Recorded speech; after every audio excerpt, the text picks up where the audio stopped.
একটা মেয়ের ডায়রিয়া হয়েছে, মানে বুঝতে পারছেন, ঘন্টায় 15-16 বার করে বাইরে যাচ্ছে। তাকে তার মা বলছে, মা সোনামণি, তোমাকে আজকে ছেলের পক্ষ থেকে দেখতে আসবে, এগুলো একটু চেপে রাখো। ঠিক বললো?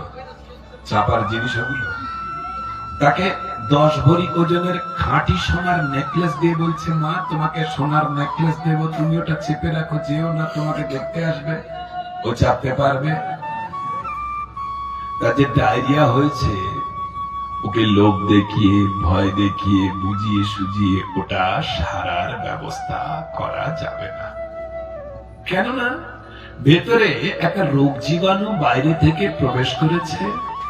সেই রোগ জীবাণুটা যতক্ষণ না চিহ্নিত করে শরীর থেকে বের করা যাচ্ছে, হাজারো উপায় করুন, ওটা রোগ সারার উপায় নয়। ঠিক তেমনই আপনি যদি জগতের অশান্তি দূর করতে চান, আপনি যদি নিজের মনের অশান্তি দূর করতে চান, বাড়ির অশান্তি, দেশের অশান্তি দূর করতে চান, তাহলে আগে আপনাকে জানতে হবে এই জগতে যে দাঙ্গা, মারামারি, কাটাকাটি, হানাহানি, যা অন্যায় অত্যাচার হচ্ছে, এর কারণ আপনাকে খুঁজে প্রথমে বের করতে হবে। যদি দেখবেন এর প্রকৃত কারণ কোন জাতি নয়, কোন পার্টি নয়। কেন প্রভু পার্টির কথা বলছেন? কেন পার্টি নয়? কেন? আচ্ছা, একটা ঔষধের বোতলটা পাল্টে দেয়া হলো, ঔষধের কার্যকারিতা পাল্টাবে? শুধু বোতলটা পাল্টা, ওষুধ তো একই আছে। তো যে নেতাগুলো তো একই আছে, শুধু খালি দলটা পাল্টাচ্ছে, তো কি হবে? এদের ক্যারেক্টার পাল্টাবে? কোন জাতীয় এর কারণ নয়, কোন পার্টি নয়, কোন বিশেষ ব্যক্তি। তাহলে কে?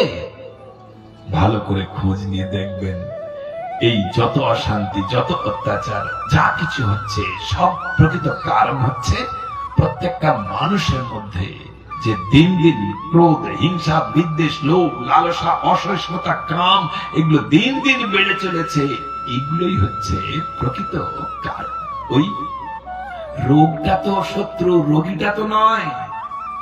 রোগী তো লিডার, বা রোগী তো আছে, রোগ জীবাণুটা কি, সেইটা আমার শত্রু। ওই যে কাম, ক্রোধ, হিংসা, বিদ্বেষ, এগুলো শত্রু।